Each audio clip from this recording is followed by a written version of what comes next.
Flamurtari ka humbur në transfertën e Teutës me shifrat 3-2 në ndeshjen e vlefshme për raundin e 8 të Superligës. Ndeshja u zhbllokua me super golin e Gomez në minutën e 17 dhe në minutën e 29 Arifi dyfishoi shifrat fal një gabimi të Ramanit. Në minutat shtesë të pjesës së parë realizuan 2 gola, nga Trashi për Flamurtarin dhe Boçi për Teutën. Kështu pjesa e parë dhuroi emocione të mëdha, ndërsa në pjesën e dytë gjithçka ndryshoi për vendasit, pasi Zhongo doli me të kuq duke i prishur planet dobit. Në minutën e 57 Bolzan gjeti një gol të bukur për të shkurtuar diferencën. Flamurtari në pjesën e dytë zhvilloi një ndeshje mjaft interesante dhe me nivel, por fati nuk ishte me vlonjatët. Pas takimit Kuqezin shfaqën ankesa për gjykimin, duke mos nguruar të kërkojnë shpjegime publikisht për një episod të veçantë të duelit. Bëhet fjalë për golin e Boçit që i çoi shifrat në 3-1 për Teutën, me pozicionin e futbollistit të dursakëve që nga pamjet filmike duket sikur është jashtë loje. Nëpërmjet një deklarate, klubi shprehet: Flamurtari nuk kërkon asnjë justifikim për ecurinë apo rezultatet e skuadrës në fushë. Klubi ynë ka përgjegjësi të plot për performancën sportive dhe e pranon çdo rezultat si pjesë të garës.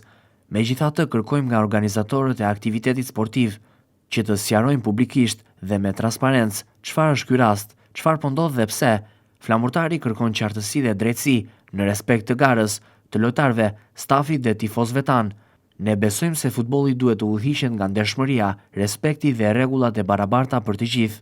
Pas ndeshjes me Teutën, skuadra ka shkuar tek tifozët Ultras Flota Kuqezi për t'u përshëndetur në qetësi totale.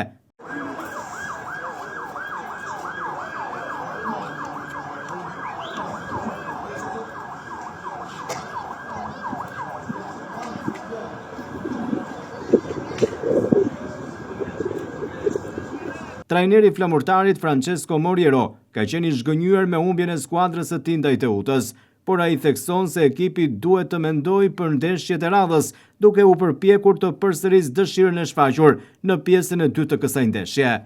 Në futboll, nëse dhuron 3 gola për të gjithë ekipet bëhet e vështirë. Kemi lejuar shpërqendrime që nuk na lejohen në këto momente me një ekip si Teuta. Kemi bërë disa gabime me daljet nga poshtë. Një gabim tjetër ishte kur Ramani mori topin me shpinë. Aty duhet pasonte mrapa, pastaj pësua me njërë gol, pasi kishim shënuar, mungonin vetëm 2 minuta nga fundi i pjesës së parë. Në pjesën e dytë skuadra reagoi, kishim distanca, skuadra reagoi mirë.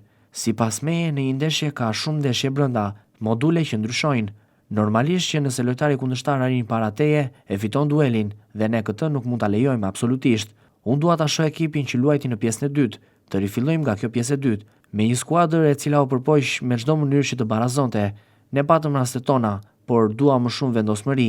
Sa i përket gabimeve, e dini që mua më pëlqen që ekipi im të luaj futboll. Mund ta pranoj gabimin, se janë pjesë e futbollit, por shpirti i garës nuk duhet të mungoj kurrë, pasi përndryshe bëhet shumë e vështirë. Kampionati është ende i gjatë dhe nuk e kemi nisur në mënyrë pozitive, po shoh progres edhe pse rezultati është i rëndësishëm, por e kam thënë që humbja edhe të bën të rritesh, të tregon që nuk bëhet më shaka. Po mundohem të jap një identitet ekipit, nuk mund të kufizohem vetëm me rezultatet. Por nuk kemi shumë kohë, sepse të mërkurën kemi një ndeshje shumë të rëndësishme, por ju garantoj që i njoh 1 nga 1 të gjithë lojtarët dhe di se çfarë ata mund të japin. Do të ishte e thjeshtë që të thuhet që trajneri nuk njeh lojtarët, këto janë llafe që i merera. E di çfarë japin dhe çfarë pretendojnë nga ata, për sa kohë të jem, do luftojmë nga minuta e parë në të fundit, duke shpresuar që edhe fati të na ndihmojë. Java që vjen pritet të jetë ngjeshur, teksa Flamurtarin e presin 2 ndeshje të rëndësishme. Ditën e mërkurë vlonjatët do të presin në Vlorë vllazninë e vendit të parë në orën 17, ndërsa të dielën e 2 nëntorit, po në shtëpi luajnë me Elbasanin.